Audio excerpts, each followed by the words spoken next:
अस्सलाम वालेकुम दोस्तों, जान फन चैनल में असीं तव्हांखे वेलकम कयूं था। अॼु असांजो टॉपिक आहे फ्यूचर कंटिन्यूअस टेंस। हिन में असीं उनजा तव्हांखे रूल्स एग्जांपल्स ऐं काफ़ी ई शयूं ॿुधाईंदासीं सिंधी ट्रांसलेशन सां गॾु।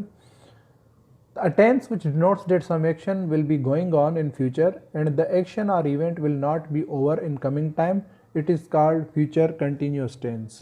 उहो फ़ेल जेको ज़ाहिर करे थो त को कमु ईंदड़ वक़्त में पूरो न थींदो पर उहो जारी रहंदो त उनखे ज़मान मुस्तक़बिल इस्तमरारी चयो वेंदो आहे। हिन जा हेल्पिंग वर्ब्स आहिनि विल बी ऐं शैल बी। त फॉर्मेशन आहे subject plus helping verb plus main verb plus ing plus extension और object. I shall be playing a game, you will be playing a game. I shall be playing a game, you will be playing a game। आई सां shall be इस्तेमालु थींदो ऐं U सां will be इस्तेमालु थींदो। तव्हांखे वधीक सम्झायूं था हिते त आई ऐं वी सां shall be यूज़ थींदो, यू दे ही शी इट नालो उन सां will be यूज़ थींदो। वधीक एग्ज़ाम्पल्स आहिनि जीअं आई shall be eating a mango। हिते तव्हां ॾिसो त मूं आई सां shall be यूज़ कयो आहे।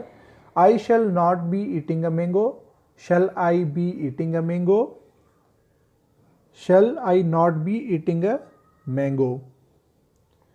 मां अंब खाईंदुसि पियो, मां अंब न खाईंदुसि पियो। छा मां अंब खाईंदुसि पियो, छा मां अंब न खाईंदुसि पियो। वधीक जीअं एग्ज़ाम्पल आहे They will be fighting with Aslam, they will not be fighting with Aslam। Will they be fighting with Aslam? Will they not be fighting with Aslam? दोस्तों हिन दफ़े बि असां तव्हां लाइ एक्सरसाइज़ खणी आया आहियूं त तव्हां जेको आहे सो पंहिंजे रफ बुक ते नोट कयो ऐं प्रैक्टिस कयो। त मिसाल ड्राइवर गाॾियूं हलाईंदा पए, असांजा ॿाहिरि हिक ॿिए सां झगड़ो कंदा पिया।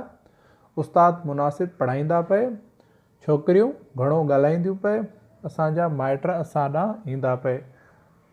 तो दोस्तों अगर तव्हां अञा ताईं चैनल खे सब्सक्राइब न कयो त जल्दी सां सब्सक्राइब कयो ऐं साथ में जेको आहे सो प्रेस बटन खे बि पिणु क्लिक कयो त जीअं असांजूं अचण वारियूं तमामु वीडियोस तव्हां ताईं पहुची सघनि।